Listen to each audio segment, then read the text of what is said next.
एक नक्कीच विचारायला आवडेल की तुम्ही कायम लँड क्रुझर मधून आम्हाला जाताना दिसता, तर त्या गाडीविषयी म्हणजे स्पेसिफिक की ओव्हरऑल गाड्यांचं कलेक्शन किंवा गाड्यांबद्दल तुमच्या मनात किंवा तो एक आवड आहे, छंद आहे?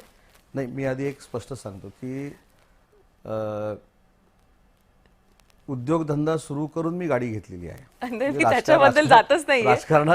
राजकारणात आल्यानंतर मी गाडी घेतलेली नाही.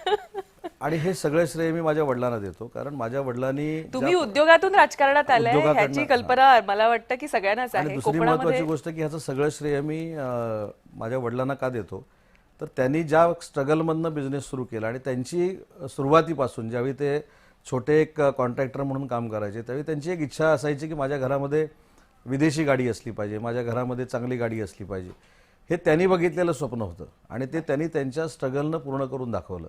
आणि म्हणून आजही माझी तर ती गाडी जी आपण बघता ती आजही RD सामंत कॉन्ट्रॅक्टर्स प्रायव्हेट लिमिटेडच्याच नावावर आहे आणि ते त्यांचं स्वप्न होतं. आता दुसरी महत्त्वाची गोष्ट आहे की अशा गाड्या असताना देखील त्यांचं देखील एक वागणं आहे की ते सगळ्यात छोट्या गाडीतनं फिरतात. बरं. म्हणजे एवढ्या गाड्या असताना देखील, पण तो त्यांचा प्रयत्न आहे, त्यांनी केलेले कष्ट आहेत आणि त्यांच्या कष्टामुळंच आज राजकारणामध्ये मी देखील जो उभा आहे तो त्यांचा आमच्या जिल्ह्यामध्ये असलेला संपर्क, तालुक्यामध्ये असलेला संपर्क आणि त्यांनी केलेले कष्ट आणि त्यांनी केलेल्या कष्टामुळंच मी त्या LC मधनं फिरतो.